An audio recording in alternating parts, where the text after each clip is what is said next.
तस्बीह को मुनाजात हो तिलावत हो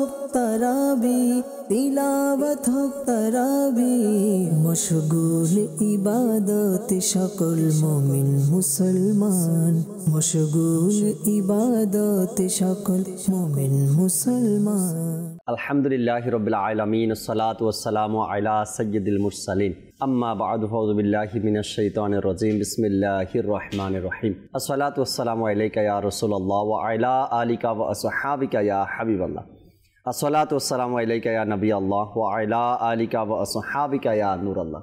মাদানী চ্যানেলের দর্শক শ্রোতা আলহামদুলিল্লাহ আবার উপস্থিত হয়েছি রমজানের সৌন্দর্য অনুষ্ঠান নিয়ে। যে যেখান থেকে আমাদের অনুষ্ঠান দেখছেন দূরে কিংবা কাছে, দেশে কিংবা প্রবাসে সকল দর্শককে জানাই আন্তরিক মোবারকবাদ। আল্লাহ তাআলার দয়ায় আজকে ইনশাআল্লাহ তাবারক ওয়া তাআলা চমৎকার এক বিষয় নিয়েছে আলোচনা করার জন্য, এবং আজকের প্রোগ্রামে মোবাল্লিগে দাওয়াত ইসলামী থাকবেন। তাদের থেকে আমরা আজকে যে বিষয় নিয়েছি কোরআন ও হাদিস থেকে চমৎকার কিছু তথ্য কথা আপনাদের পর্যন্ত পৌঁছানোর আমরা চেষ্টা করব। নবী রাহমাত শাফি উম্মাত সাল্লাল্লাহু তাআলা আলাইহি ওয়াসাল্লামের আলিশান ফরমান, যে ব্যক্তি আমার উপর একবার দুরূদ শরীফ পাঠ করবে আল্লাহ তাবারক ওয়া তাআলা ওই ব্যক্তির উপর 10 বার রহমত নাজিল করেন। সাল্লু আলাল হাবিব সাল্লাল্লাহু তাআলা আলা মুহাম্মদ সাল্লাল্লাহু তাআলা আলাইহি ওয়াসাল্লাম। দর্শক শ্রোতা, আমরা মাহে রমজানের 3টি ভাগ যা রাসূল করিম সাল্লাল্লাহু তাআলা আলাইহি ওয়াসাল্লাম ইরশাদ করেছেন হাদিসে মোবারকার মধ্যে বিদ্যমান রয়েছে যে প্রথম দশক, দ্বিতীয় দশক এবং তৃতীয় দশক, শেষ দশক। এখন আমরা রমজানের শেষ দশকে আছি। 2 দশক যে আমাদের থেকে বিদায় নিল, হাকিকতে কি আমি ওই 2 দশকের মধ্যে যেভাবে ইবাদত, রিয়াজত, তওবা, আমল করার দরকার সেভাবে করতে পেরেছিলাম, নাকি সাধারণ দিনের মতো আমি অতিবাহিত করে দিলাম? এখন শেষ দশকে আমরা পৌঁছালাম, আর এই নাজাতের দিনে কতটুকু তওবা, কিভাবে তওবা, কখন তওবা করলাম কিনা, চিন্তার বিষয়, ভাবার বিষয়। দর্শক, আমি আপনাদেরকে পরামর্শ দেব, এই শেষ দশকে অনেকে ইতিকাফে বসবে, কেউ নিজের ঘরের মধ্যে, ইসলামী বোনেরা আর ইসলামী ভাইয়েরা নিজেদের মসজিদের মধ্যে বসবে।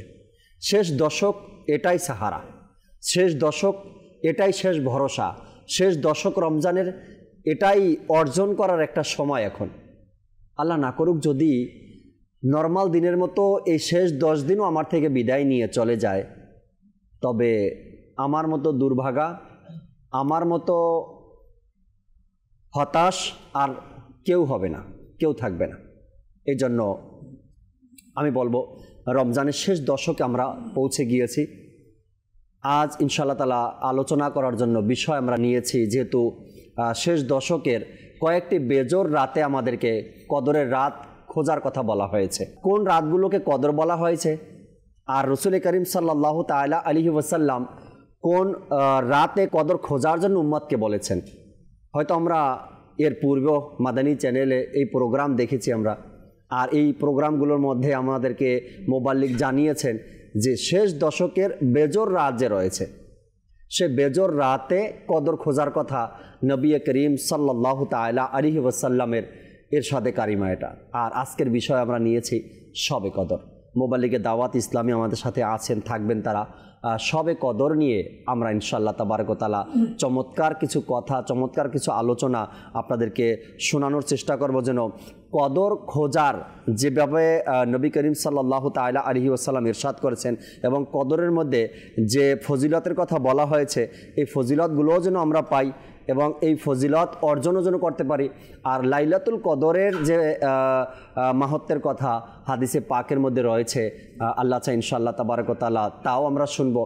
আর কদর নামে এক চমৎকার কিছু আয়াতে কারিমা কোরআনে পাকের মধ্যে যখন আপনারা দেখবেন 30 পারা কোরআনে পাকের তেলাওয়াত করবেন, তখন চমৎকারভাবে কদরের ব্যাপারে আয়াতে কারিমা নাজিল হয়েছে, আল্লাহ তাবারক ওয়া তাআলা ইরশাদ করেছেন। চলুন বিষয় নিয়ে আলোচনা করার পূর্বে, আলোচনা শোনার পূর্বে জুনায়েদ ভাই আমাদের সাথে আছেন, আমরা একটি কালাম শুনি, এরপর ইনশাআল্লাহ তাবারক ওয়া তাআলা আজকের যে বিষয় নিয়েছে নিয়ে আলোচনাও শুনবো ইনশাআল্লাহ তাআলা। জি জুনায়েদ ভাই। সাল্লু আলাল হাবিব সাল্লাল্লাহু তাআলা আলা মুহাম্মদ সাল্লাল্লাহু আলাইহি ওয়াসাল্লাম। সাল্লি আলা রাসূলিনা সাল্লি আলা হাবিবিনা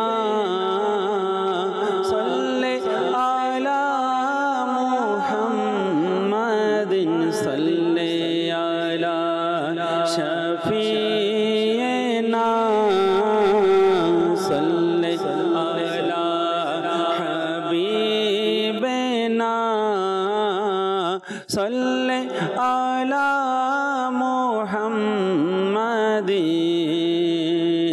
हम भी मदीने जाएंगे आज नहीं तो कल सही। हम भी मदीने जाएंगे आज नहीं तो कल सही। प्यारे आका हमें बुलाएंगे, प्यारे आका हमें बुलाएंगे आज नहीं तो कल सही। सल्ले अला रसूलिना सल्ले अला हबीबिना सल्ले अला मुहम्मदिन। এমন দয়া করো খোদা আমার নয়নে, এমন দয়া করো খোদা আমার নয়নে। যেন থাকে নবীর ছবি আমার নয়নে, যেন থাকে নবীর ছবি আমার নয়নে। এমন দয়া করো খোদা আমার নয়নে, এমন দয়া করো খোদা আমার নয়নে।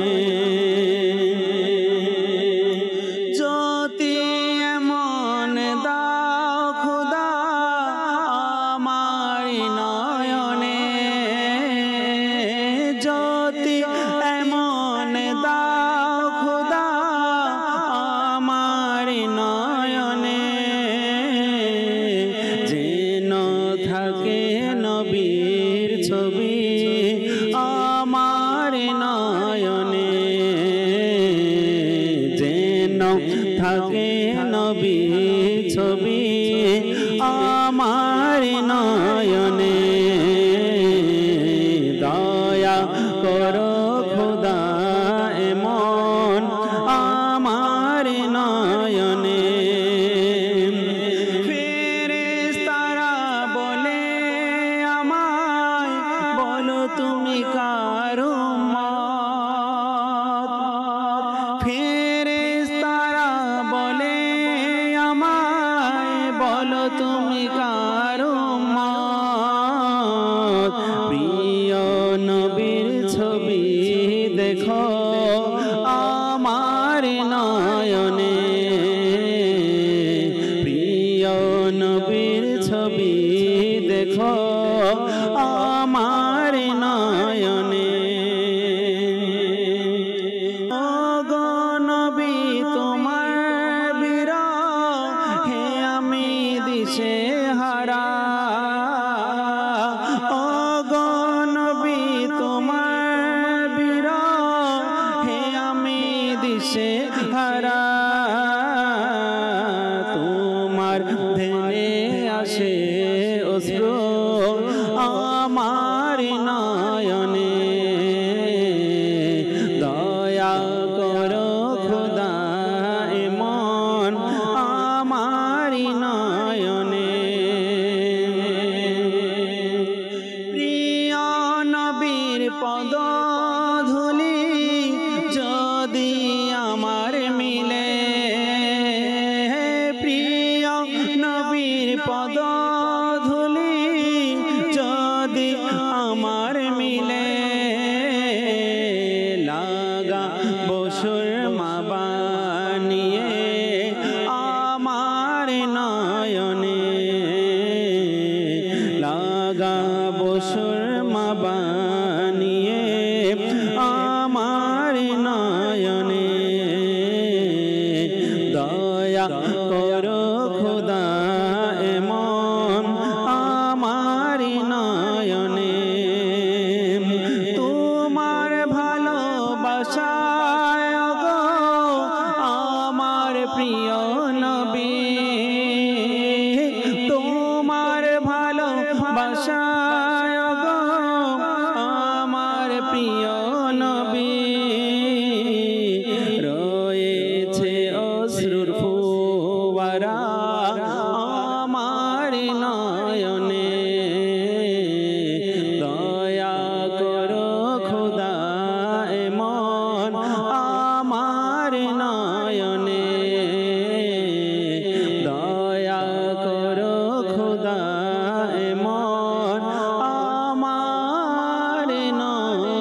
নয়নে।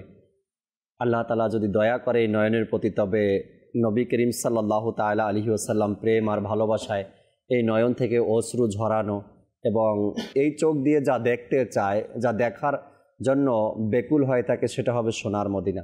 আল্লাহ পাক সে তৌফিক আমাদেরকে দান করুক। দর্শক, আমি শুরুতে যে কথা বলছিলাম যে রহমত, মাগফিরাত আর নাজাত, 2 দশক তো আমাদের থেকে বিদায় নিয়ে গেল। রহমতও বিদায় নিল আর মাগফিরাতও বিদায় নিল। আল্লাহ আমাদের যাদেরকে হায়াতে রেখেছেন, আর এই শেষ দশকের মধ্যে নাজাতের মধ্যেই রাসূল করিম সাল্লাল্লাহু তাআলা আলাইহি ওয়াসাল্লাম কদর খোঁজার কথা বলছেন। আর রাসূল সাল্লাল্লাহু আলাইহি সাল্লাম শেষ দশক, শেষ 10 দিন ইতিকাফ করছেন। আজকের বিষয় আমরা নিয়েছি শবে কদর। যেহেতু আমাদের সাথে মোবাইলে দাওয়াত ইসলামী ইমরান ভাই আছেন এবং আহমদ হোসেন মাদানী ভাই আছেন।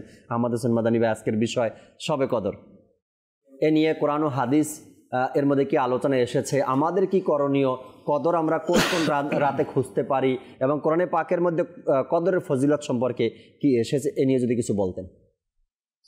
রহমানির রহিম, সমস্ত প্রশংসা মহান আল্লাহ তাআলার জন্য। জাকির ভাই, আল্লাহ তাআলা আমাদেরকে যে দিন, যে সপ্তাহ দিয়েছে, যে মাস দিয়েছে, এই দিনগুলোর মধ্যে কিন্তু আল্লাহ তাআলা একটা দিনকে আল্লাহ তাআলা ফজিলত দান করেছেন। এক একটা দিনের পর আরেকটা দিনের কিন্তু ফজিলত আছে। যেমন শুক্রবার হচ্ছে সমস্ত দিনের সরদার, আল্লাহ তাআলা জুমাবারকে, শুক্রবারকে এই ফজিলত আল্লাহ তাআলা দান করেছেন। তেমনিভাবে রমজান কিন্তু 12 মাসের মধ্যে রমজান কিন্তু একটা ফজিলতপূর্ণ মাস এবং গুরুত্বপূর্ণ মাস। কেন? যে আল্লাহ তাআলা এই রমজানের মধ্যে আল্লাহ তাআলা কি করেছেন? কোরআন নাজিল করেছেন। এই কারণে আল্লাহ তাআলা রমজানকে কি করেছেন? ফজিলত দান করেছেন। এই রমজান পুরোটা মাসের মধ্যে কিন্তু আবার বিশেষ একটা রাত আছে, যে রাতটাকে কি বলা হয়? লাইলাতুল কদর বলা হয়। আল্লাহ তাআলা এই লাইলাতুল কদরের মধ্যে আল্লাহ তাআলা কোরআনকে লাউহে মাহফুজ থেকে প্রথম আসমানে আল্লাহ তাআলা কি করেছেন? আল্লাহ তাআলা প্রেরণ করেছেন। আর এই প্রথম আসমান থেকে দীর্ঘ 23 বছরে আমাদের নবী সাল্লাল্লাহু আলাইহি ওয়াসাল্লামের উপর আল্লাহ তাআলা এই পবিত্র কোরআনুল কারীমকে নাজিল করেছেন। দীর্ঘ 23 বছর যখন যেই বিষয়ের প্রয়োজন হয়েছে, আল্লাহ তাআলা জিবরাইল আমিন আলাইহিস সালাতু ওয়াস সালামের মাধ্যমে আল্লাহর হাবিব সাল্লাল্লাহু আলাইহি ওয়াসাল্লামের নিকট প্রেরণ করেছেন। এই লাইলাতুল কদরের মধ্যে কি করেছেন? আল্লাহ তাআলা লাউহে মাহফুজ থেকে প্রথম আসমানে আল্লাহ তাআলা কোরআনকে নাজিল করেছেন। এরপরে প্রথম আসমান থেকে দীর্ঘ 23 বছরে আল্লাহ তাআলা আমাদের নবী সাল্লাল্লাহু আলাইহি ওয়াসাল্লামকে আল্লাহ তাআলা দান করেছেন। তো লাইলাতুল কদর এটা একটা অনেক গুরুত্বপূর্ণ রাত এবং অনেক বরকতময় এবং রহমতপূর্ণ একটা রাত। আল্লাহ তাআলা এই রাত সম্পর্কে পবিত্র কোরআনুল কারীমের মধ্যে 30 পারার মধ্যে একটা সূরা আল্লাহ তাআলা নাজিল করে দিয়েছেন, যেটাকে বলা হয় সূরাতুল কদর। সূরাতুল কদর, দেখেন এটাকে আমরা বলি শবে কদর। সব মানে হচ্ছে রাত, কদর মানে হচ্ছে, কদরের অনেক আবার ব্যাখ্যা বিশ্লেষণ মুফাসসিরিনে কেরাম করেছেন, ভাগ্যরজনীর রাত। এই কদরের রাতে কদর কেন বলা হয়? এই রাতে আল্লাহ তাআলা পুরো 1 বছরের বাজেট দিয়ে আল্লাহ তাআলা ফেরেশতাদেরকে পাঠান। এই কদরের রাতের মধ্যে আল্লাহ তাআলা ফেরেশতাদেরকে ওই বান্দার 1 বছরে যা হবে আল্লাহ তাআলা ফেরেশতাদেরকে দিয়ে পাঠাই দেন।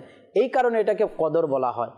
তাকদীর, এই কদরকে, কদরের রাতকে এই কারণে আবার কদর বলা হয়। কদর মানে হচ্ছে সংকীর্ণ, অর্থাৎ আল্লাহ তাআলা দুনিয়ার মধ্যে এত পরিমাণের আল্লাহ তাআলা ফেরেশতা নাজিল করেন, প্রেরণ করেন, যার কারণে দুনিয়া সংকীর্ণ হয়ে যায়। এই কারণে আল্লাহ তাআলা এই রাতকে কদর বলেছেন, কদরের রাত। এমনিভাবে উলামায়ে কেরাম এটার আরো অনেক ব্যাখ্যা করেছেন সংকীর্ণ হওয়া, অর্থাৎ এত পরিমাণের ফেরেশতা আসে যে কি হয়ে যায়? দুনিয়া সংকীর্ণ হয়ে যায়। এই কদর সম্পর্কে কদরের সূরা একটা আছে, আল্লাহ তাআলা পবিত্র কোরআনুল কারীমের মধ্যে ইরশাদ ফরমান, বিসমিল্লাহির রহমানির রহিম, ইন্না আনজালনাহু ফি লাইলাতিল কদর, নিশ্চয় আমি সেটাকে কদর রাতে নাজিল করেছি। ওয়ামা আদরাকা মা লাইলাতুল কদর, আপনি জানেন কদর রাত্রি কি? আল্লাহ তাআলা বলতেছে আপনি কি জানেন যে কদর রাত্রি কি? এরপর আল্লাহ তাআলা আবার বলতেছে লাইলাতুল কদরি, কদর রাত হচ্ছে খয়রুম মিন আলফি শাহর, 1000 মাস থেকে কি? 1000 মাস অপেক্ষা উত্তম। এরপরে বলতেছে আল্লাহ তাআলা কেন উত্তম? আল্লাহ তাআলা বলতেছে তানাজ্জালুল মালাইকাতু ওয়ার রূহু ফিহা বিইذনি রাব্বিহিম, তানাজ্জালুল মালাইকাতু, ফেরেশতারা নাজিল হয়, ওয়ার রূহু, এবং জিবরাইল আমিনও নাজিল হয়। সুবহানাল্লাহ, সুবহানাল্লাহ। তাদের রবের অনুমতি ক্রমে, আদেশ ক্রমে, আল্লাহ তাআলার আদেশ ক্রমে এই রাতে ফেরেশতারা দুনিয়ার মধ্যে নাজিল হয়, জিবরাইল আমিনও নাজিল হয়। মিন কুল্লি আমরিন, সালামুন হিয়া হাত্তা মাতলাইল ফাজর। সুবহানাল্লাহ। আল্লাহু আকবার। প্রতিটি কাজের জন্য তা হচ্ছে শান্তি ভোর চমকতি হওয়া পর্যন্ত। আর তারা ভোর হওয়া পর্যন্ত এই দুনিয়ার মধ্যে থাকে, সকাল হওয়া পর্যন্ত দুনিয়ার মধ্যে থাকে। এই সূরা শানে নুজুলের মধ্যে পাওয়া যায়, উলামায়ে কেরাম তিনটা কারণ শানে নুজুল বয়ান করেছে, যে এই সূরা নাজিল হওয়ার মধ্যে তিনটা শানে নুজুল, তিনটা ঘটনা উলামায়ে কেরাম বর্ণনা করেছেন।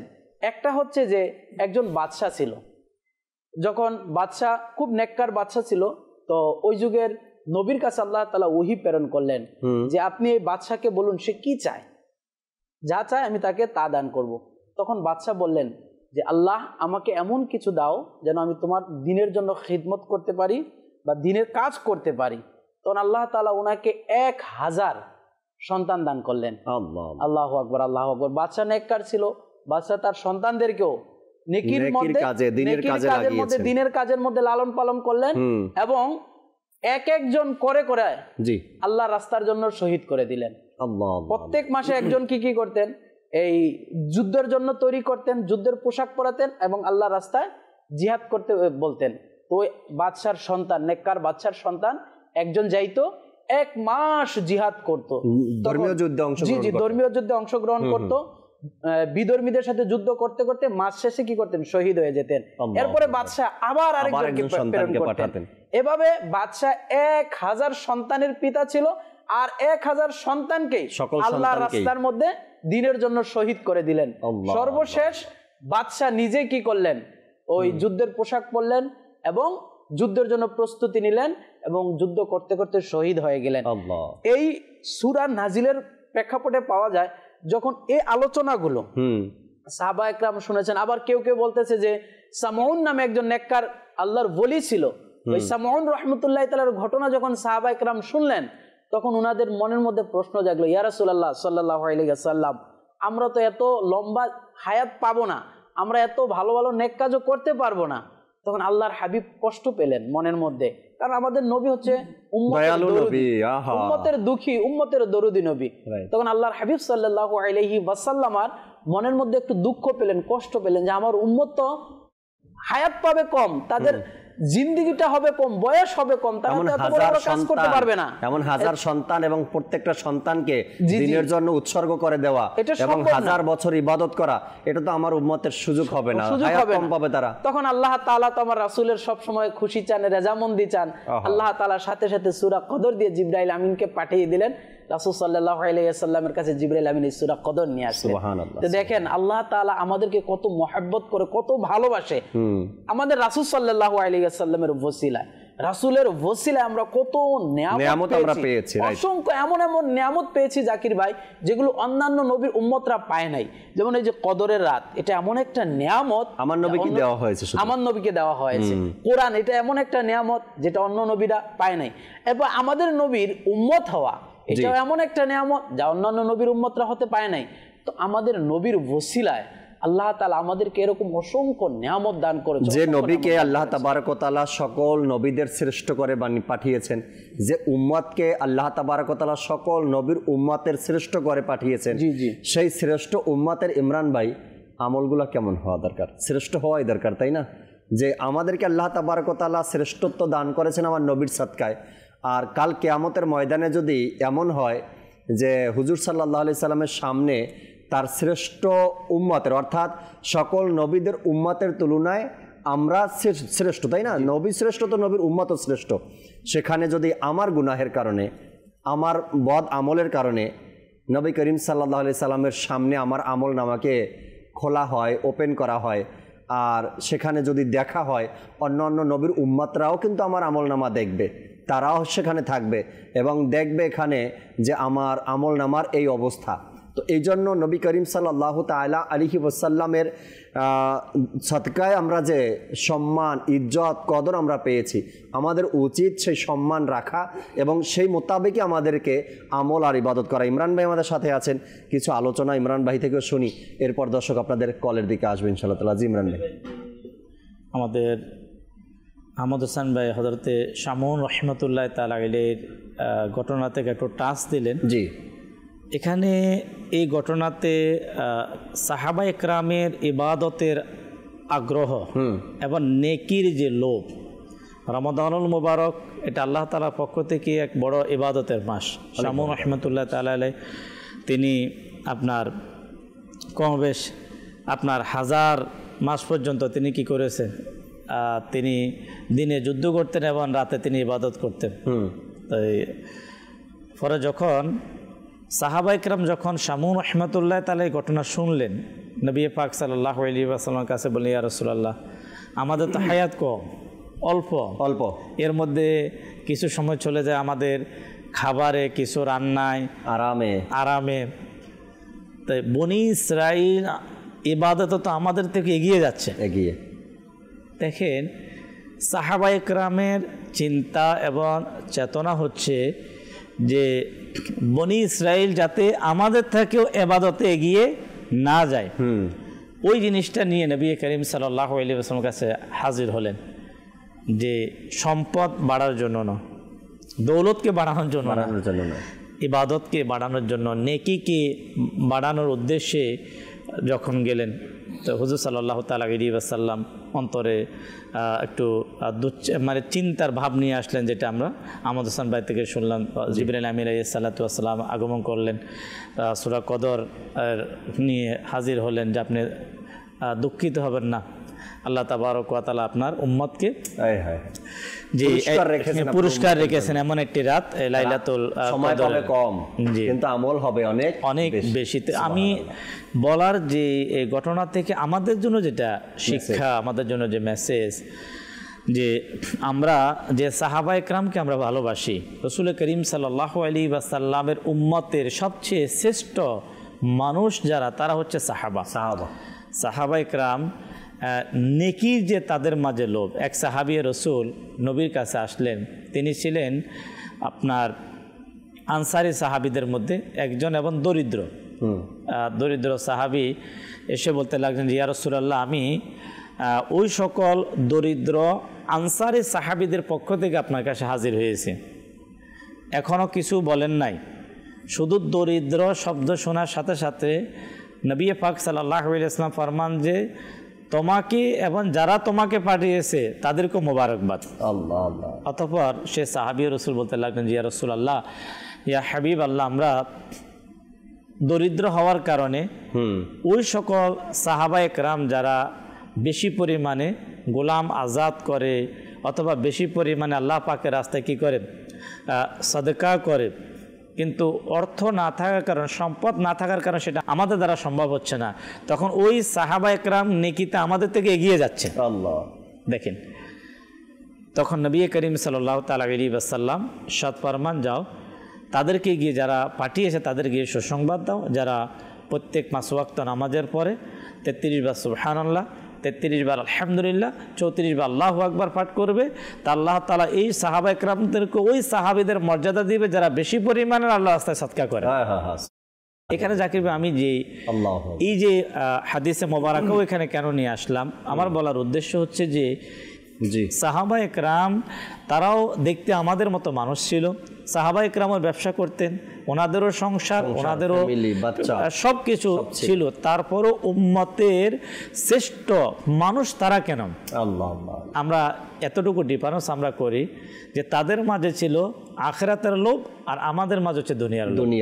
এমনটাই আল্লাহ তাআলা দয়া করুক যে আমরা সাহাবা একরাম আলাইহিমুর রিদওয়ানদেরকে নিজেরা ফলো করি।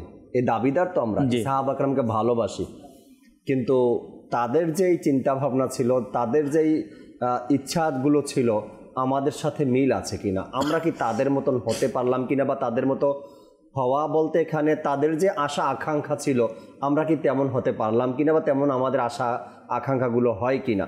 এখন সাহাবা একরামকে ভালোবাসি এ দাবিও করি, বা সাহাবীদের পথে চলতে চাই এটাও দাবি করি, বা সাহাবা একরামরা নবী করিম সাল্লাল্লাহু আলাইহি সাল্লামকে ভালোবেসেছেন সে দাবি আমরা করি, আমরাও আমার নবীকে ভালোবাসি। কিন্তু ইমরান ভাই যে কথাগুলো বললেন যে এর মধ্যে পার্থক্যটা কি? তারা শ্রেষ্ঠ, উম্মতের মধ্যে শ্রেষ্ঠ তারা, আর ওই যুগকে সোনালী যুগ বলা হয়। শবে কদর নিয়েই যদি কথা বলি তাদের জীবনীতে, তারা শবে কদরকে কিভাবে আঁকড়ে ধরতেন, আল্লাহ আল্লাহ, তারা শবে কদর খোঁজার জন্য কি না করছেন। এক সাহাবীর ব্যাপারে আসছে ইমরান ভাই, রসুল করিম সাল্লাল্লাহু তাআলা আলাইহি ওয়াসাল্লাম যেদিন ঘোষণা করলেন যে তোমরা রমজানের শেষ দশকের মধ্যে বেজর রাতে কদর খোঁজার কথা যে আল্লাহ রসুল বললেন, কেননা এখানে ইতেকাফের ব্যাপার নিয়ে কেউ প্রশ্ন করছিল আল্লাহ রসুলকে যে 10 দিন ইতেকাফ করার মধ্যে হিকমত কি আছে, কেন? তখন রসুল সাল্লাল্লাহু আলাইহি সাল্লাম ইরশাদ করলেন আল্লাহ তাবারক ওয়া তাআলা কদরকে গোপন রেখেছেন শেষের 10 দিনের বেজরের মধ্যে।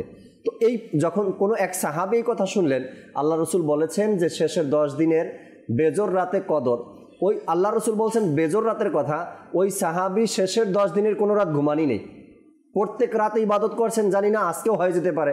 আল্লাহ রসুল বলেই দিয়েছেন সে বেজর রাত, কিন্তু ওই সাহাবী জোর রাত আর বেজর রাত নাই, প্রত্যেক রাতেই জাগ্রত থেকে কদর খুঁজেছেন। আল্লাহ তাআলার দয়া ইমরান ভাই আলহামদুলিল্লাহ এতটুকু তো বলতে পারি, বর্তমান সময়ে দাওয়াত ইসলামী যে শিক্ষা আমাদেরকে দিচ্ছে, এই শিক্ষাটা জানি না আমি মহলে আসার আগে কোথাও পাইনি যে শেষ 10 দিনের বেজর রাতে কদর খুঁজতে হবে। আমি যেটা বলছিলাম কি মহলে আসার আগে, দাওয়াত ইসলামীর আগে বেজর রাতে আমল করতে হবে, কদর রাত হতে পারে, এটা আমি সহ হয়তো হাজারো মানুষের ধারণাতে ছিল না। আল্লাহ রসুল সাল্লাল্লাহু আলাইহি সাল্লামের চিন্তাভাবনা, সাহাবা একরামের চিন্তাভাবনা, আর সেটা কেবলা শাইখে তরিকাত আমির আহলে সুন্নাত এই জমানায় এসে আমাদেরকে দেখিয়েছেন যে বেজর রাতগুলোকে তোমরা সম্মান করো আর কদর খুঁজো, হতে পারে এই বেজর রাতেই কদর রয়েছে তোমাদের জন্য। তো আল্লাহ পাক আমাদেরকে এই কদর খোঁজা বা কদরকে তালাশ করা, কদর নসিব হওয়া, সেই তৌফিক আল্লাহ আমাদেরকে দান করুক। বড়ই আনন্দ লাগে যে এই চিন্তাগুলো যখন আসে মাথায়, ইস একটা কদর যদি মদিনাতুল মুনাওয়ারাতে হতো, একটা কদর যদি হেরম শরীফে পেতাম, একটা কদর যদি মক্কাতুল মুকাররমায় হতো, একটা কদর যদি নবী পাক সাল্লাল্লাহু আলাইহি সাল্লামের কদমে অতিবাহিত করতে পারতাম। এক তো কদর ফজিলাতি ফজিলত, আর মাহে রমজানের নফল নামাজ ফরজের বরাবর সওয়াব আল্লাহ দিবেন, আর মদিনাতুল মুনাওয়ারায় প্রত্যেক ইবাদতের সওয়াব 50,000 গুণ বেশি। আল্লাহু আকবার।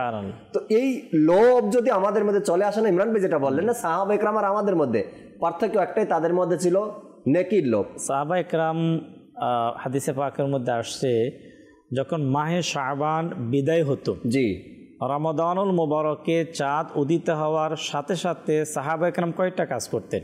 নাম্বার 1, যাদের থেকে টাকা পাইতেন নিয়ে নিতেন, দিয়ে দিতেন, যারা ওনাদের থেকে পাইতেন তাদেরকে দিয়ে দিতেন।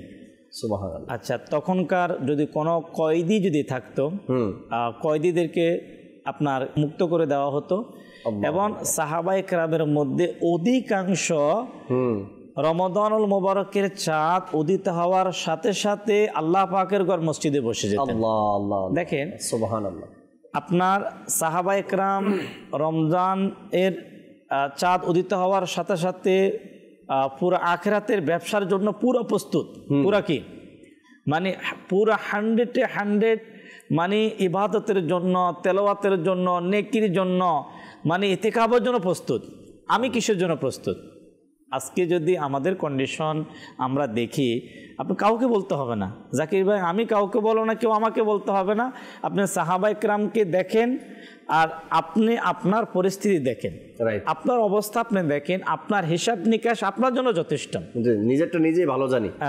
তাহলে দেখুন যে কেন নবী করিম সাল্লাল্লাহু আলাইহি ওয়াসাল্লাম এই কথা বললেন যে আমার উম্মত যদি আমার একজন সাহাবীকে অনুসরণ করে সে কি পেয়ে যাবে? হেদায়েত পেয়ে যাবে। আসলে আজকে আমাদের লাইলাতুল কদরের আলোচনাতেও আপনার সাহাবায়ে কেরামের লাইলাতুল কদরকে পাওয়ার, লাইলাতুল কদরকে খোঁজার এর যে একটা মানসিকতা, এটার মূল ব্যাকগ্রাউন্ড কি? ব্যাকগ্রাউন্ড হচ্ছে যে যদি আমি আল্লাহ পাকের দয়া যদি আমি পেয়ে যাই, আমি যদি এ রাত আমার নসিব হয়ে যায়, তাহলে আমি ওই সকল সৌভাগ্যবানদের মধ্যে হব যে যাদেরকে আল্লাহ তাবারক ওয়া তাআলা কদরের নিয়ামত আমাকে দান করবে। যেমন যে লাইলাতুল কদরের রাতে কিয়াম করবে, তাহলে আল্লাহ তাবারক ওয়া তাআলা তার পূর্বে সমস্ত গুনাহ মাফ করে দিবেন। কিয়াম মানে উদ্দেশ্য নামাজ। জি, এখন এই উদ্দেশ্যকে সামনে রেখে সাহাবায়ে কেরাম আলাইহিমুর রিদওয়ান তারা রাতকে রাত তারা কিয়াম করতেন। গত দু একটা পূর্বে না গত পর্বে আমাদের একটা কিছু আলোচনা ছিল যে আমরাও রাত জাগ্রত থাকি। সাহাবা ইকরামের জাগ্রত ছিল কিয়ামের জন্য, রাইট। কিন্তু জাকির ভাই যত দিন যাচ্ছে আমাদের মার্কেটগুলোর পরিস্থিতি পরিবর্তন হচ্ছে, আমাদের সাধারণ মানুষ যারা তাদের মার্কেটিং করার সময় কিন্তু ঘনিয়ে আসছে। মার্কেটিং শুরু হবে হয়তো ইফতার করার পর থেকে শুরু হবে, তো এর মধ্যে অনেকের এশারের নামাজও চলে যাবে, আল্লাহ পাকের পানা অনেকে তারাবির নামাজও চলে যাবে, কদর চলে যাবে হুজুর। আচ্ছা, যদি ওই 21-23 যদি বেজর রাত হয় তো ওই দিন তো সে কদর কোথায় যাবে সে নিজেও বুঝবে না যে কদর কোথায় যাবে। আর আজকাল তো মার্কেটিং এর ব্যাপারটা এমন শুরু হয়েছে যে প্রতিযোগিতা লেগে গেছে সমাজের মধ্যে, যে কে কত হাজার কত লাখ টাকার মার্কেটিং করতেছে নিজের ফ্যামিলির জন্য, কে কতদিন যাবত মার্কেটিং করতেছে, এক প্রতিযোগিতা চলছে। অথচ যেটা আপনি বললেন, হয়তো বা বদনসিব এমনও মানুষ আছে বেজর রাতে মার্কেটে বের হয়েছে, রাতের ঘন্টার পর ঘন্টা পার হয়ে গেল, তারাবি নামাজও গেল, এশারের নামাজও গেল, ফের সেহেরি রক্তে বাসায় পৌঁছানো। তাহলে আমাদের আমি দর্শক শ্রোতাকে বিষয়টি বলতে চাই যে রসুল করিম সাল্লাল্লাহু তাআলা আলাইহি ওয়াসাল্লামের ফরমান আদেশের সাথে আমাদের অবস্থাটা কি, আমাদের মিল কি আছে, আমাদের নিয়ত কি। আজকে এই প্রোগ্রামের মাধ্যমে আমরা কিছু নিয়তকে আমরা সামিল করি যে কমসে কম আমরা এই বেজর রাতগুলোতে, যেহেতু একে তো রমজানের গুরুত্ব, আর একে তো আপনার শেষের যত দিন শেষ হচ্ছে তত রমাদানুল মোবারকের যে একটা বরকত আমার থেকে হাতছাড়া হয়ে যাচ্ছে, এর একটা চিন্তা, এর চেতনা, এর পাশাপাশি আবার কদর, এই বিষয়গুলোকে যদি জাকির ভাই কেউ সামিল করে, রমজানের গুরুত্বকে সামিল করে, রমজান চলে যাওয়ার সেই চিন্তাটা যদি তার মধ্যে সামিল হয়ে যায়, লাইলাতুল কদর যদি সামিল হয়ে যায়, তো হয়তো রমজান যত বিদায় নেবে তত তার তেলাওয়াত বেড়ে যাবে, রাইট, তার দেখবে মসজিদে অবস্থান করা বেড়ে যাবে। আর যদি এই চিন্তা চেতনা যদি না আসে তো হয়তো সময় চলে যাবে মার্কেটে, আর হয়তো সময় চলে যাবে বাহিরে। তারাই সৌভাগ্যবান যারা এটাকে গুরুত্ব দিবে। আমি তো বলবো প্রতি বছর মাহে রমজানটা দাওয়াত ইসলামের জন্য রাখেন। দাওয়াত ইসলামের জন্য রাখা মানে আপনার আখেরাতের জন্য রাখা। এই বছর যদি আপনি মাহে রমজানটা দাওয়াত ইসলামের সাথে অতিবাহিত করতে পারতেন, তবে এই কথাগুলো আপনাকে নতুন করে শুনতে হতো না। আপনি দাওয়াত ইসলামের সাথে অতিবাহিত করা মানে হলো আপনার আখেরাতকে সুন্দর করা। আল্লাহ পাক আমাদেরকে বোঝার তৌফিক দান করুক। দর্শক, ইনশাআল্লাহ তাআলা কয়েকটা কল শুনি, এরপরে আবারও আলোচনায় ফিরবো, কিছু কথা শুনবেন ইনশাআল্লাহ তাআলা। যে কল শুনিয়ে দিন দর্শকের। আমার নাম মোহাম্মদ সজিব, আমি কিশোরগঞ্জ হোসেনপুর থেকে বলছি। জি, মাদানী চ্যানেল অনুষ্ঠান দেখি প্রতিদিনই, মাশাআল্লাহ খুব ভালো লাগে। দোয়া চাই, আমাদের জন্য আমি দোয়া করি। আল্লাহ তাআলা আপনাকে ভালো রাখুক, আপনি ভালো থাকেন, সুস্থ থাকেন, আর সবসময় মাদানী চ্যানেলের সাথেই থাকবেন, অনুষ্ঠানগুলো দেখবেন, ইলমে দিন অর্জন হবে, ভালো কথাগুলো শুনবেন, শিখবেন, নিজের আমল, নিজের আকীদা পরিশুদ্ধ হবে, আল্লাহ চাই ইনশাআল্লাহ তাবারাক ওয়া তাআলা। পরবর্তী কল দেন। আমার নাম ইসলাম, বরিশাল থেকে। জি, আমি কি বলতে চাই, মদিনা মদিনা আমাদের মদিনা। মদিনা মদিনা আমাদের মদিনা, এই কালামটি শুনতে চেয়েছেন, বরিশাল থেকে কল এসেছে। ইনশাআল্লাহ তাআলা জুনায়েদ ভাই আমাদের সাথে আছেন, শোনাবে, সাথেই থাকুন, আপনিও অপেক্ষা করুন। পরবর্তী কল দেন। জামালপুর জেলা জানানো থাক, মাদানী চ্যানেল সবসময় দেখি, তো আমার ফ্যামিলি সাহায্য সবাই দেখি। আচ্ছা আচ্ছা, সবসময় দেখেন মাদানী চ্যানেল, ফ্যামিলি সবাই দেখে।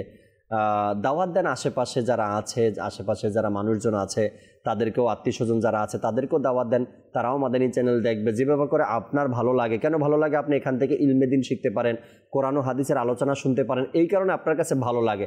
আপনি চাইলে আপনার আত্মীয় স্বজনকে দাওয়াত দিতে পারেন, তারাও মাদানী চ্যানেল দেখবে, তারাও ইলমে দিন শিখবে। তাদের ঘরের মধ্যে যেই প্রবলেমগুলো চলে, ঝগড়াঝাটি চলে, অশান্তি চলে, মাদানী চ্যানেল যখন তাদেরকে ধীরে ধীরে বোঝানো শুরু করবে, আল্লাহ চায় তারা বুঝবে, আর ধীরে ধীরে তাদের ঘর থেকে অশান্তিগুলো দূর হতে থাকবে, আল্লাহ চায় ইনশাআল্লাহ তাআলা। পরবর্তী কল দেন। গোলাম মঈনুদ্দিন সাহেব বলছি, রাজশাহী থেকে। জি, আমি একটি নাথ রাসূল শুনতে চাই। প্রিয় মদিনা দূরে যাব কেমন করে, শুনিয়ে দিলে খুব খুশি হব। প্রিয় মদিনা দূরে যাব কেমন করে, এই কালামটি আপনি শুনতে চেয়েছেন, শোনাবো, সাথেই থাকুন ইনশাআল্লাহ তাআলা। পরবর্তী কল। আমার নাম আনারুল ইসলাম, খুলনা বিভাগ, সাতক্ষীরা। আপনাদের চ্যানেলটা খুব সুন্দর, আমাদের ফ্যামিলি সহ দেখছি, কিছু শিখতে পারছি, আমার জন্য দোয়া করবেন। চ্যানেল তো সবই সুন্দর যদি সেই চ্যানেলে প্রচার প্রসার যেটা হয় সেটা যদি সুন্দর হয়, তাই না? মোবাইল তো দামি, অনেক কোম্পানি ভালো, যদি সেই মোবাইলটা ভালো কাজে ইউজ হয়, মোবাইলটার ভিতরে যা আপনি রেখেছেন সেটা যদি আল্লাহু আকবার, জান্নাতে নিয়ে যাওয়ার মতন কাজ হয়। নেক আমল, রিসালা, কোরআনে পাক, হাদিসে মোবারাকা, তসবি, কাউন্টার যদি হয়, তবে সে মোবাইলটা যদি 10,000 টাকা দামের হয় তারপরও সেটা মুমিনের কাছে অনেক ভালো জিনিস। আর যদি সেটা 1 লাখ টাকা দামের হয় তারপরও সেটা মুমিনের কাছে ভালো। আর যদি দাম যতই হোক না কেন সেটার মধ্যে বেহায়াপনা, হারাম, নাজায়েজ কিছু থাকে, আর ওই ডিভাইসটা যদি আপনার কাছে থাকে, তো মুমিনের কাছে সেটার কোনো দাম নেই। তো মাদানী চ্যানেল আলোচনার দিক থেকে, মাদানী চ্যানেল বয়ানের দিক থেকে, মাদানী চ্যানেল প্রোগ্রামের দিক থেকে আলহামদুলিল্লাহ রাব্বিল আলামিন আপনাকে এই জন্যই দাওয়াত দেই বারবার। আপনি নিজেও দেখেন মাদানী চ্যানেল, অপরকেও দেখান। কিছুদিন আগে আহমদ হোসেন ভাই আজকে ছেড়ে আছেন, তাদের এলাকায় যাওয়ার সুযোগ হয়েছিল, কিছুদিন পূর্বের কথাই। মানে এমন গ্রামে, এমন অঞ্চলে, এমন এলাকাতেও মাদানী চ্যানেল ঘরে ঘরে চলে, হয়তো আমি সেখানে না গেলে বুঝতাম না। আর এই ভালোবাসার কারণটা মাদানী চ্যানেল ঘরে বসে তাদেরকে অনেক কিছু শিখিয়েছে, তাই না? অনেক কিছু শিখিয়েছে। এটা হাজার মানুষ আজকে নতুন শুনবে আর নতুন শিখতেছে যে মাদানী চ্যানেল যেটা শিক্ষা দিচ্ছে যে এই বেজর রাতে কদর খুঁজতে হবে আমাদেরকে। এই জন্যই মাদানী চ্যানেলকে আমরা ভালোবাসি। জি, এটাই তো সর্বসাধারণের মধ্যে আম, সবাই এটাই জানে যে 27শে রমজান হবে কদর, আর ওই রাত্রে সকল মসজিদগুলো খোলা থাকে, ওই রাতে বয়ান হয়, জিকির হয়, দুরুদ সালাম হয়। প্রায় মসজিদের মধ্যে যারা নসিব ভালো তারা ওই রাত্রে অংশগ্রহণ করে। কিন্তু এই বেজর রাতেও যে করতে হবে, এটা দাওয়াত ইসলামী মাদানী চ্যানেল প্রচার করছে। আর এটা এর জন্যই আপনি বলছেন যে মাদানী চ্যানেল আমার কাছে ভালো লাগে। আল্লাহ পাক কবুল করেনি। পরবর্তী কল দেন। মিনহাজ আক্তারি, চট্টগ্রাম। আমি একটা নাচ শুনতে চাই, দয়া করো নবী আমায়। দয়া করো নবী আমায়, এমন একটি কালাম আছে, অবশ্যই শোনাবে জুনায়েদ ভাই ইনশাআল্লাহ তাবারাক ওয়া তাআলা। কালামগুলো, অনুরোধের কালামগুলো শোনার পূর্বে আহমদ হোসেন ভাইয়ের কাছে একবার আসতে চাই। আজকের যে বিষয় আমরা নিয়েছি সবে কদর নিয়ে যদি আরো কিছু শোনাতেন। জাকির ভাই, হজরত আবু বকর ওয়ারাকা রাদিয়াল্লাহু তাআলা আনহু বলেন যে আল্লাহ তাআলা হজরতে সৈয়দুনা সুলাইমান আলা নবীনা ওয়া আলাইহিস সালাতু ওয়াস সালামকে যে রাজত্ব দিয়েছিলেন, ওই রাজত্বের মধ্যে 500 শহর ছিল, 500 শহর ছিল। এবং আল্লাহ তাআলা হযরতে সাইয়্যিদুনা যুলকারনাইন আলা নবীনা ওয়া আলাইহিস সালাতু ওয়াস সালামকে যে রাজত্ব দান করেছিলেন, বাদশাহী দান করেছিলেন, ওই বাদশাহিয়াতের মধ্যে, রাজত্বের মধ্যে 500টা শহর ছিল, টোটাল 1000 শহর। যুলকারনাইন আলা নবীনা ওয়া আলাইহিস সালাতু ওয়াস সালামকে 500টা শহর, এবং সুলাইমান আলা নবীনা ওয়া আলাইহিস সালাতু ওয়াস সালামকে 500 শহর, টোটাল মোট 1000 শহর। যদি কোনো বান্দা, আল্লাহ তাআলার কোনো বান্দা এই কদরের রাতে যদি ইবাদত বন্দিগি করে, তাহলে উনাদের 1000 যে রাজত্ব আল্লাহ তাআলা দুইজন নবীকে দিয়েছে, ওই 1000 রাজত্ব পাওয়া থেকে উত্তম হচ্ছে এই রাতের মধ্যে ইবাদত করা। এত বড় গুরুত্বপূর্ণ একটা রাত, দেখেন 1000 শহরের রাজত্ব থেকে উত্তম এই কদরের রাতের মধ্যে আল্লাহ তাআলার ইবাদত করা। যখন কদরের রাত আসে তখন বর্ণিত আছে যে জিবরাইল আমিন আলাইহিস সালাতু ওয়াস সালাম, এই বিষয়টা যদি আরেকটু আমরা ইজি ভাবে আলোচনা করি, যে দুইজন মোবারক ব্যক্তিকে আল্লাহ তাবারক ওয়া তাআলা 500 1000 শহরের দায়িত্ব দিয়েছেন, রাজত্ব দিয়েছেন। সবে কদরের সাথে তুলনা কেন করা হয়েছে? এজন্য করা হয়েছে যে এই শহরের মধ্যে যত মানুষ ছিল তাদের হেফাজতের দায়িত্ব, তাদের ভরণ পোষণ, তাদের দেখভাল, তাদের দুঃখ সুখের দায়িত্ব সব এদের কাছে ছিল, ঈমান আকীদার দায়িত্ব এদের কাছে ছিল। তো এই খেদমতের জন্য আল্লাহ তাবারক ওয়া তাআলা স্পেশাল বাজেট তাদের জন্য রেখেছেন, তাই না?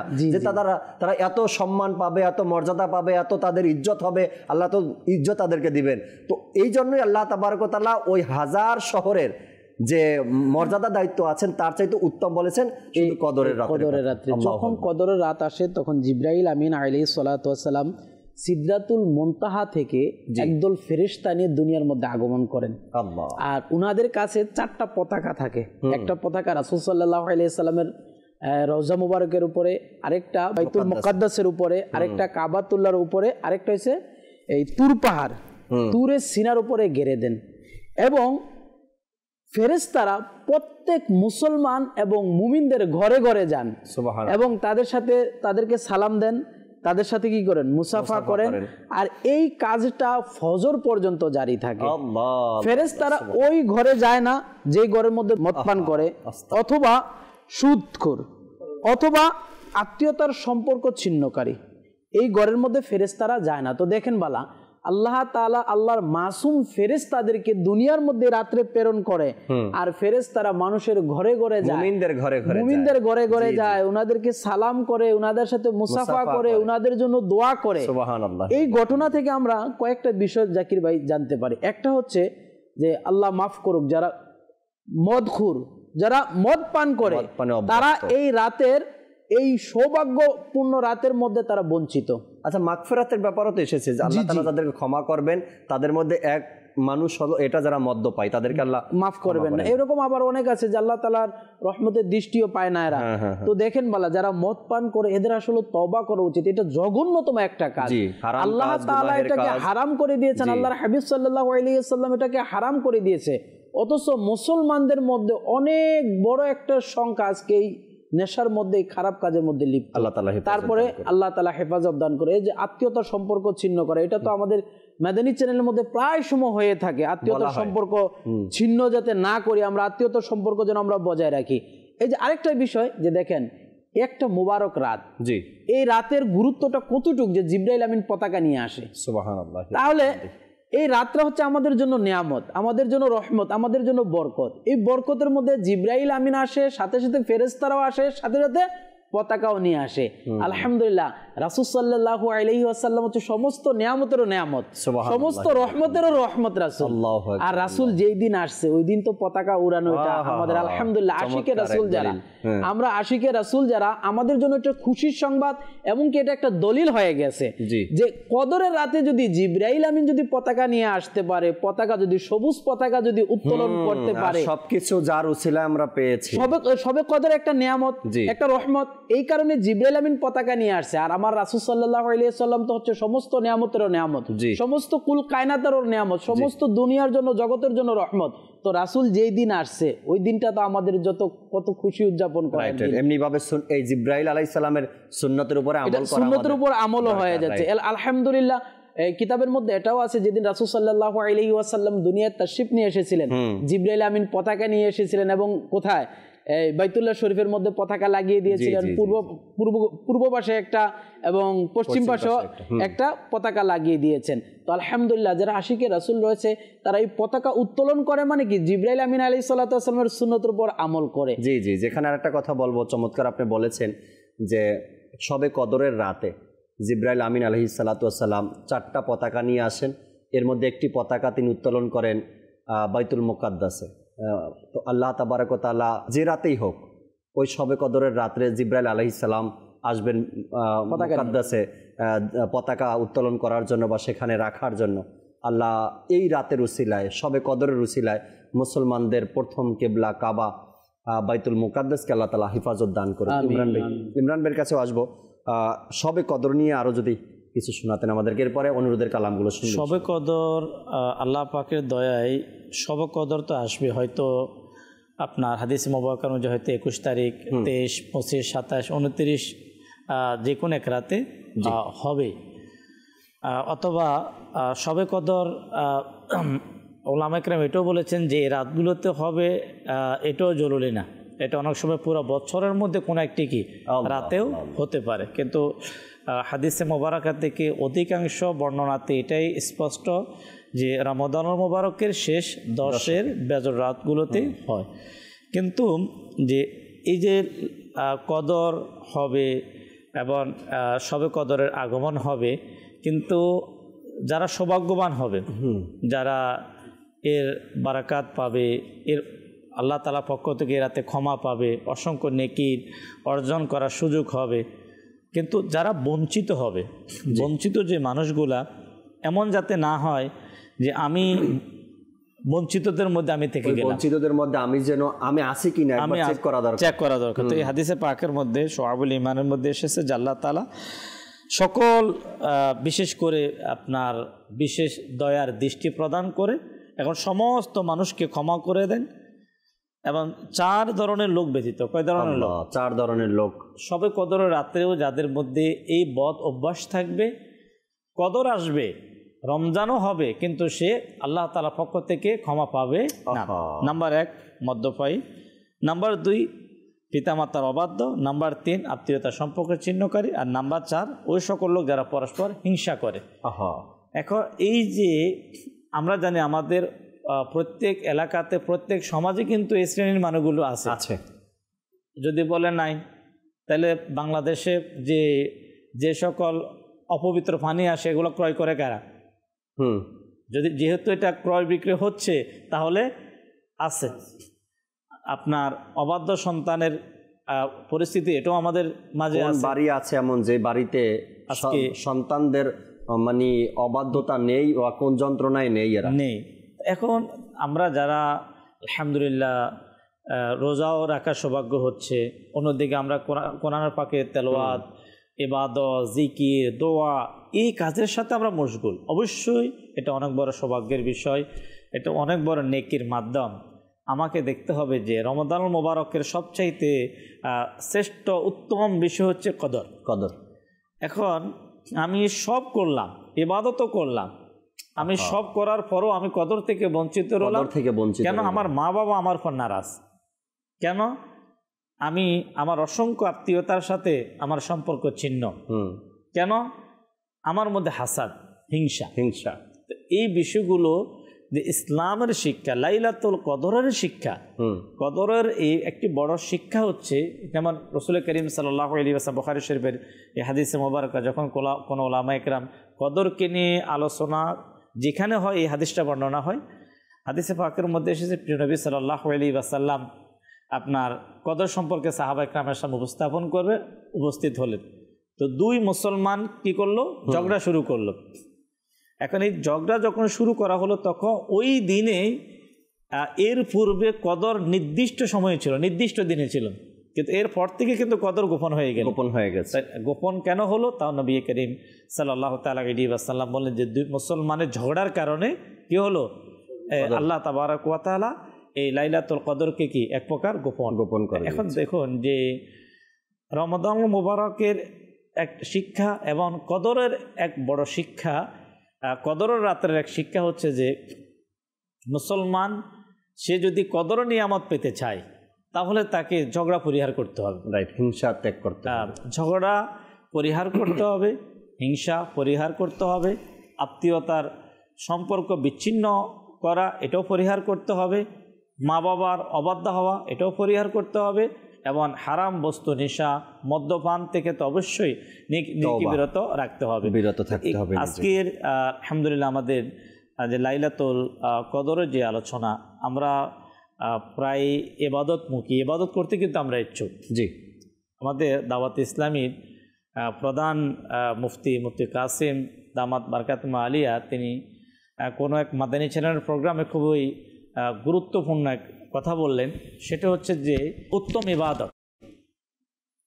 উত্তম ইবাদত সম্পর্কে তিনি বলতে গিয়ে বললেন যে গুনাহ থেকে বাঁচা হচ্ছে উত্তম ইবাদত। আমি রমাদানুল মুবারকে ইবাদত করছি, দীর্ঘক্ষণ আমি তারাবি পড়লাম, আমি ইবাদত করলাম, আমি অনেক নেকি করার আমার সৌভাগ্য হচ্ছে, কিন্তু গুনাহ থেকে বেঁচে যে উত্তম ইবাদত, মানে মা বাবার অবাধ্য, এটা কত বড় গুনাহ।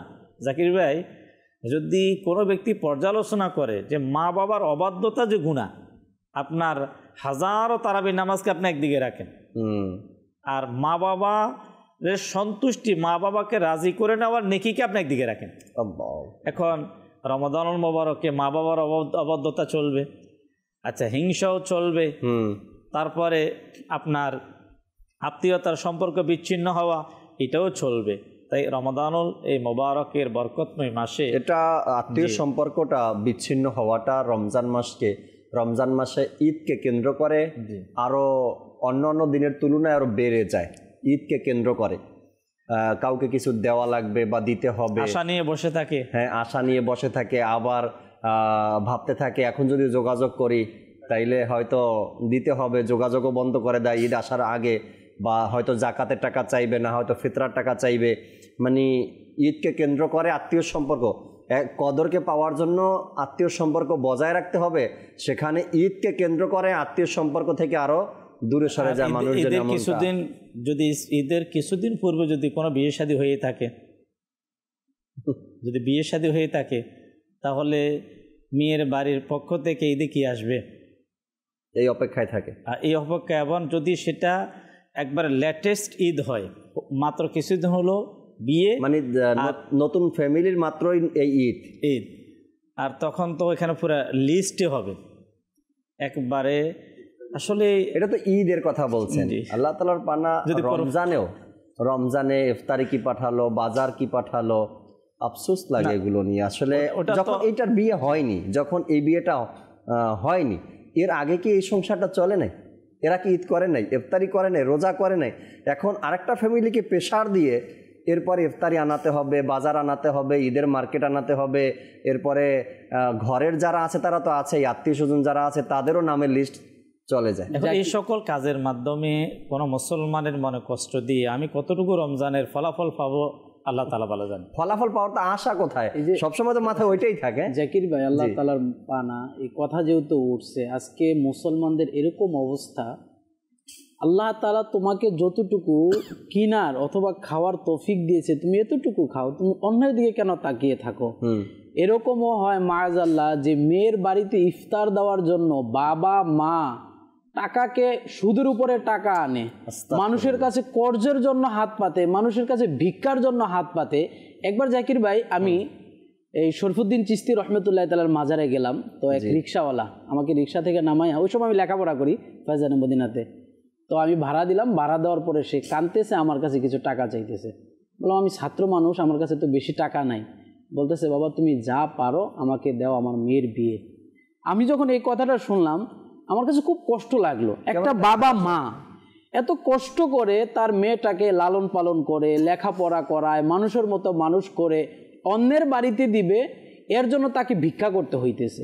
এরকম তো অনেক হয় যে বাবা মা মেয়েকে বিয়ে দেওয়ার জন্য অজান্তে, মানে বংশের কেউ জানে না, আত্মসম্মানের রক্ষার্থে সে অনেক দূরে গিয়ে সে ভিক্ষা করতেছে, মানুষের কাছে হাত পাততেছে। আরে আল্লাহ তাআলা যে তাকে, আর শরীয়ত কি বলে, ইসলাম কি বলে, আরো সসম্মানের সাথে যেন তাকে নিয়ে যায়, মানে কোনো ধরনের মানে কোনো চাপ প্রেশার যেন মেয়ের বাবাকে করা না হয়, তাই না? অথচ অনেক ধরনের প্রেশার দিয়ে থাকে বর্তমানে। তো মানে দেখা যাচ্ছে যে আমাদের সমাজগুলোর মধ্যে একটা মেয়ে যদি হয়, দুইটা মেয়ে যদি হয়, বাপ মা কান্না করে দেয়, অথচ দুইটা ছেলে হলে কিন্তু হাসি খুশি।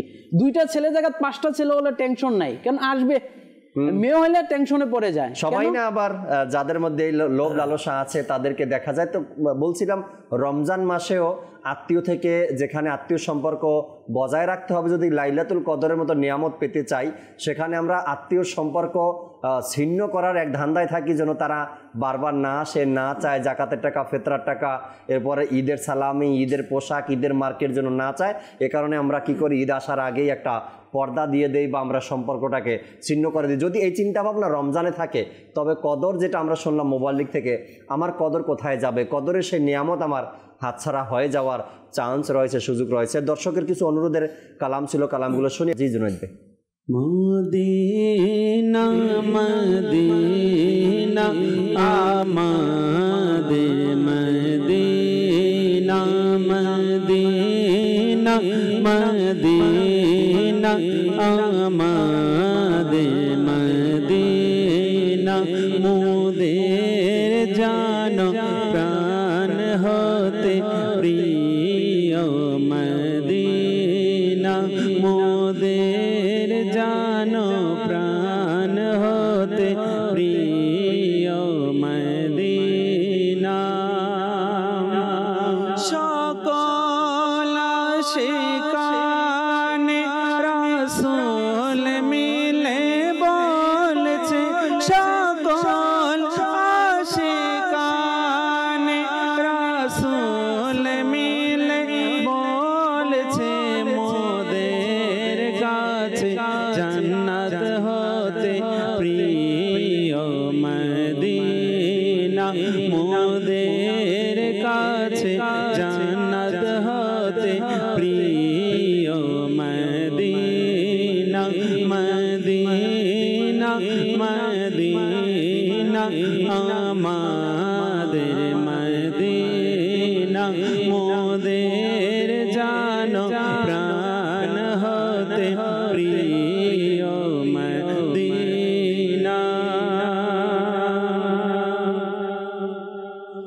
আল্লাহুম্মা সাল্লি আলা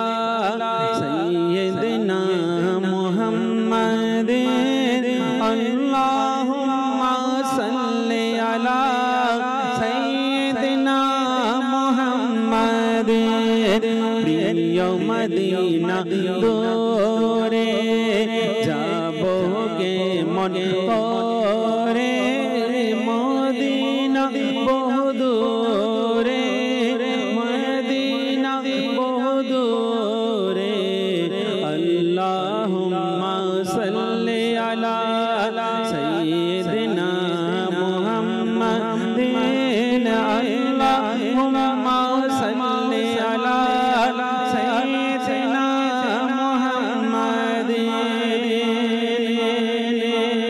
ও মাঝি ভাই কিটো দাঁড়া সাথে লয়ে যাওয়া গরিব আমি যাব কেমনে প্রিয় নবীর রওয়া যায় হৃদয় জুড়ে কি ধ্বনি যাব সোনার মদিনা তার কারণে মরব আমি মরব না বাংলায় মদিনা বহু দূরে আকা মদিনা বহু দূরে আল্লাহুম্মা সাল্লি আলা সাইয়্যিদিনা মুহাম্মাদিন আল্লাহুম্মা সাল্লি আলা সাইয়্যিদিনা মুহাম্মাদিন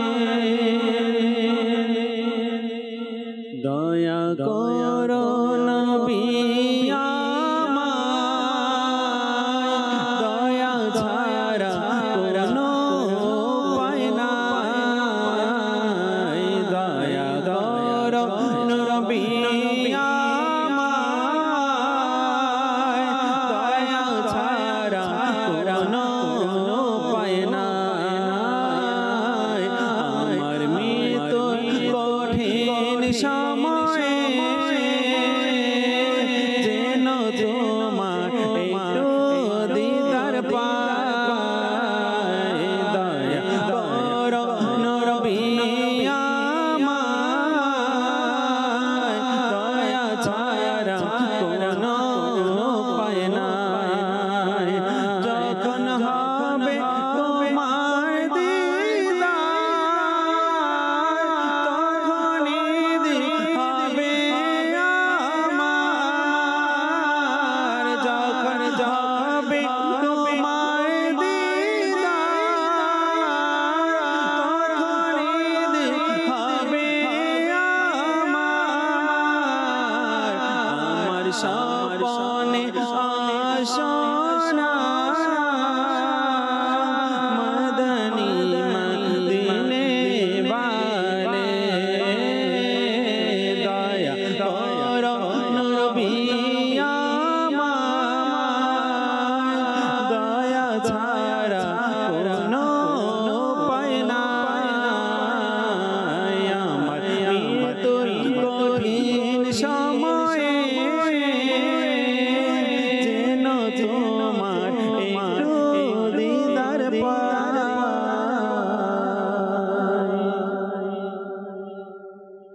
যে বিষয় নিয়ে আজকে আলোচনা করছিলাম আমরা শবে কদর, যার ভাগ্যে শবে কদর মিলে গেছে, যে শবে কদর পেয়ে গেছে, তার তো আর কোনো ভয় নেই, সে তো শবে কদর পেয়ে গেছে। শবে কদর পাওয়া মানে হলো আল্লাহ তাআলার পক্ষ থেকে তাকে ক্ষমা করে দেয়, আল্লাহ তাকে ক্ষমা করে দিয়েছেন, নাজাত অর্থাৎ আল্লাহ তাআলা তাকে মুক্তি করে দিয়েছেন শবে কদর যে পেয়েছে।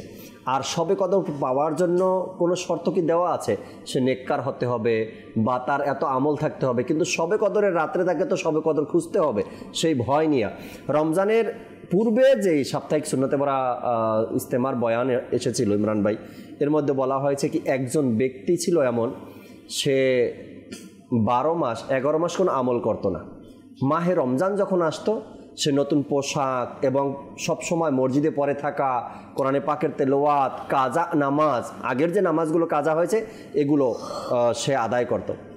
তো তাকে জিজ্ঞাসা করা হলো যে তুমি মাহে রমজান ব্যতীত নামাজও পড়ো না, মসজিদেও আসো না, আর মাহে রমজান আসলেই তুমি কি করো? মসজিদে চলে আসো, নতুন পোশাক পরে ইবাদত রিয়াজত করো, এর পেছনে কারণ কি, রহস্য কি?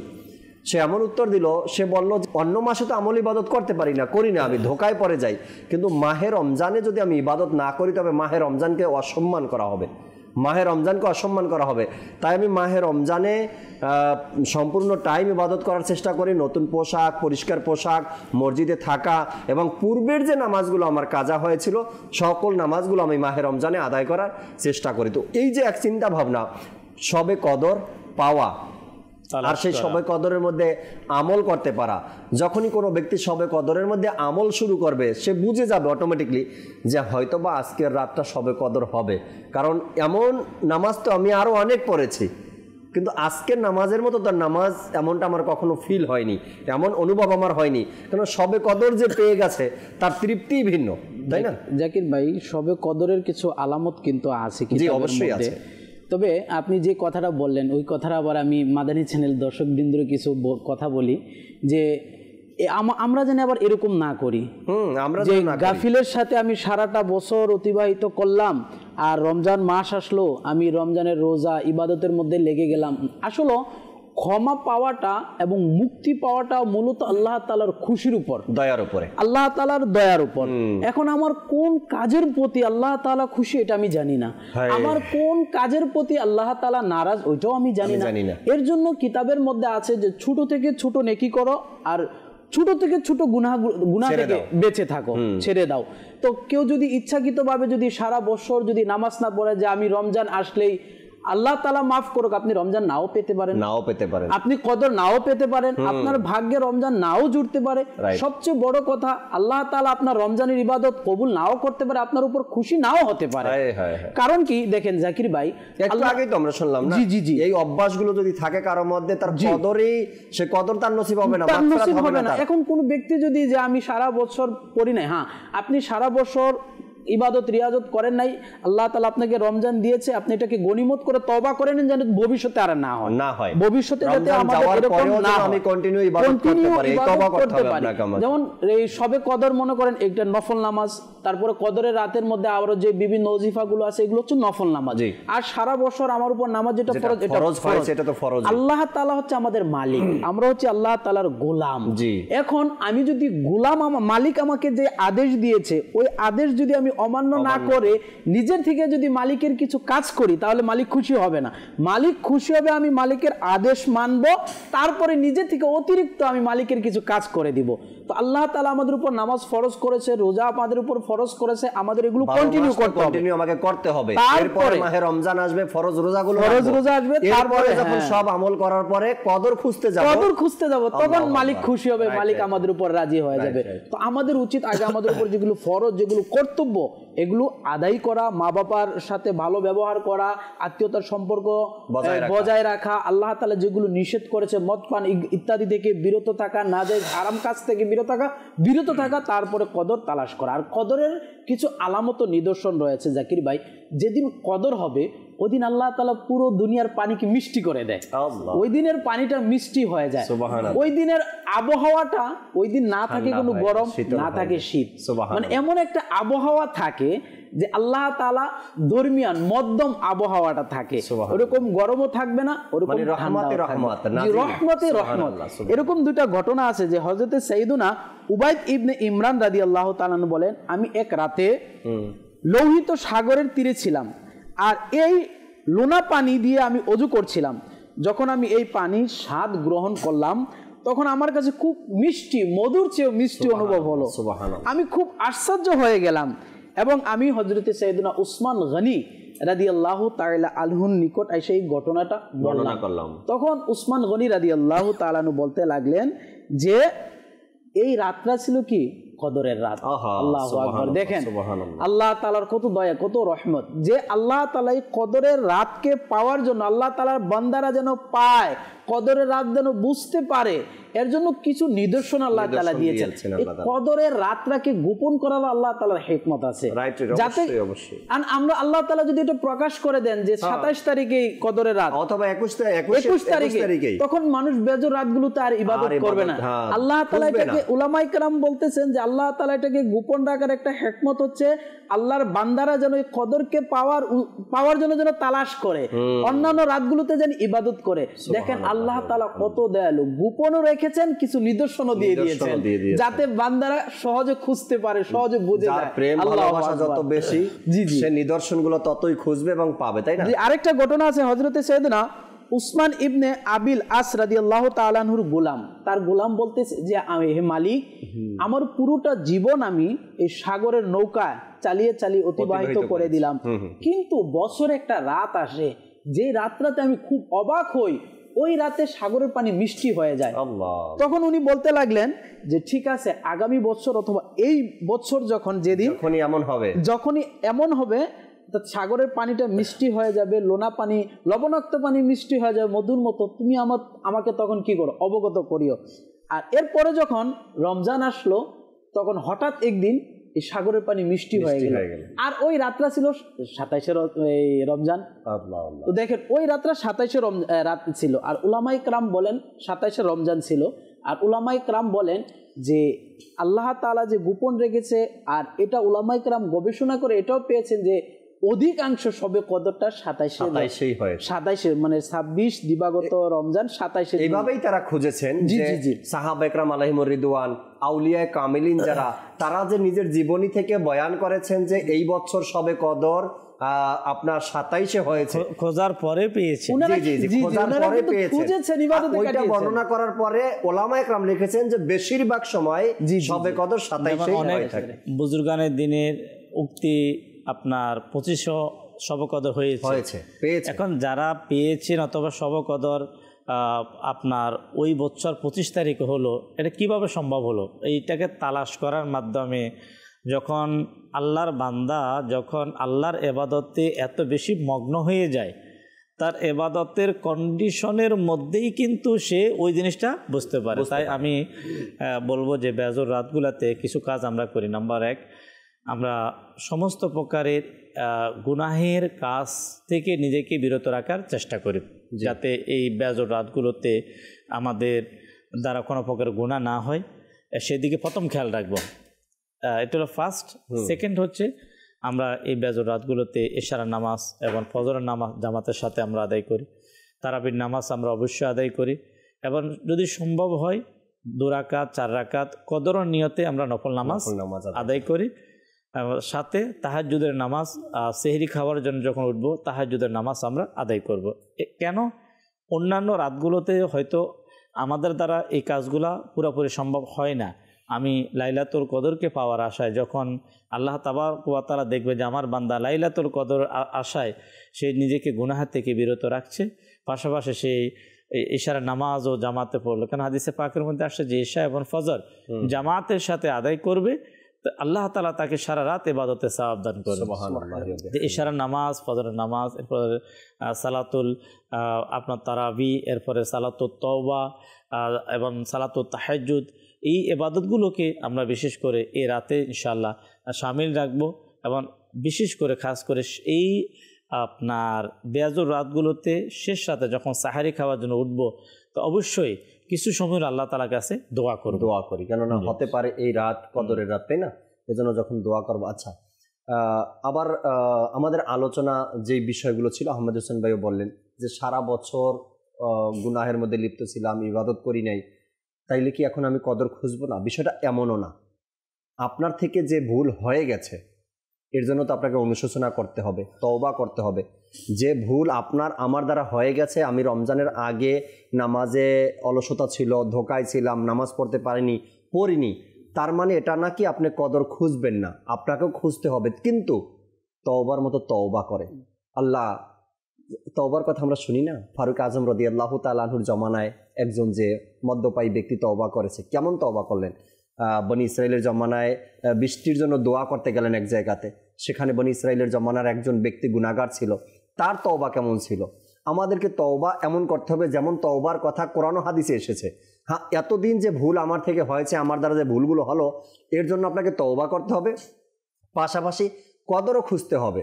যদি আপনার তওবা আল্লাহ তাআলা কবুল করে নেন, তো আপনি কদরও পেয়ে যাবেন, তওবাও কবুল হয়ে যাবে। এরপরে আপনি ইবাদতকে কন্টিনিউ করেন, ধারাবাহিকভাবে আপনি ইবাদতকে ধরে রাখেন। আল্লাহ চাই ইনশাআল্লাহ তাবারক ওয়া তাআলা কিতাবের মধ্যে আমি পড়লাম যে হাজারো মানুষের ইবাদতের যে স্থায়িত্ব লাভ হয়েছে কদরের রাত থেকে। হাজারো মানুষের ইবাদতের স্থায়িত্ব লাভ হয়েছে কদরের রাত থেকে। তার কারণ সে নিজেও জানতো না আজকে রাত্রে কদর। সে যখন কদরের নামাজ আদায় করার জন্য এসেছে তখন তার তওবাও আল্লাহ কবুল করেছেন এবং তাকে নেককারও বানিয়ে দিয়েছেন। যখন কোনো ব্যক্তি নেককার হয়ে যায়, তার পূর্বের গুনাহ ক্ষমা হয়ে যায় আর তার তওবা কবুল হয়ে যায়, তখন ইবাদতের স্বাদ সে পেয়ে যায়। আর যখন সে ইবাদতের স্বাদ পেয়ে যায় তখন সে ওই ইবাদতটা কন্টিনিউ করতে পারে এবং রমজানের পরেও তার সেই ইবাদতটা ধরে রাখতে পারে। এক ভাইয়ের অভিমত ছিল, নারায়ণগঞ্জের এক ভাইয়ের, যে মাদানী চ্যানেল দেখে দেখে আমি রমজানের প্রতিদিন তাহাজ্জুদের নামাজ পড়তাম। এরপরে যখন কদরের আলোচনা শুনলো, সে কদর খোঁজার জন্য প্রতি বেজোর রাতে জাগ্রত থেকে নফল নামাজ আদায় করতো, দোয়া করত। সে ঈদের পরে ফয়জানে মদিনাতে এসে সে নিজের অভিমত নিজে ব্যক্ত করেছেন মুবাল্লিগদের সাথে। বললেন যে আল্লাহ তাআলার দয়ায় রমজান তো কবেই চলে গেছে, আজও পর্যন্ত আমার তাহাজ্জুদ কন্টিনিউ আছে। এটাই তো মেইন জিনিস। আপনি যে তওবা করছেন, আপনি যে কদর খুঁজছেন, আল্লাহ তাআলা আপনার তওবাকে কবুল করেছেন, আপনি কদর পেয়েছেন বিদায় তো রমজানের পরে আবার আপনার ইবাদতটা কন্টিনিউ হয়েছে। রমজানের আগে তো ছিল না, রমজানের পরে আবার কেন হয়েছে? আপনার ভিতরে ইবাদতের স্বাদ চলে আসছে, কেননা তওবা কবুল হয়েছে, আগের গুনাহগুলো মাফ হয়ে গিয়েছে এবং আপনি কদরও খুঁজে পেয়েছেন। যখন আমরা এইভাবে নিজের তওবাকে করব, কদর খুঁজবো, আল্লাহ চাই ইনশাআল্লাহ তাবারক ওয়া তাআলা আমার আপনার বেরাও পার হয়ে যাবে, তওবা কবুল হবে, পূর্বের গুনাহগুলো মাফ হয়ে যাবে, নতুন করে আপনি একটা জীবন পাবেন, নতুন করে আপনি ইবাদত আর আমল শুরু করতে পারবেন। আল্লাহ তাআলা আমাদেরকে বোঝার আমল করার তৌফিক দিক। সাল্লু আলাল হাবিব সাল্লাল্লাহু তাআলা আলা মুহাম্মদ সাল্লাল্লাহু তাআলা আলাইহি ওয়াসাল্লাম। तस्बीह को मुनाजात हो, तिलावत हो तराबी, मशगूल इबादत सकल मोमिन मुसलमान, मशगूल इबादत सकल मोमिन मुसलमान।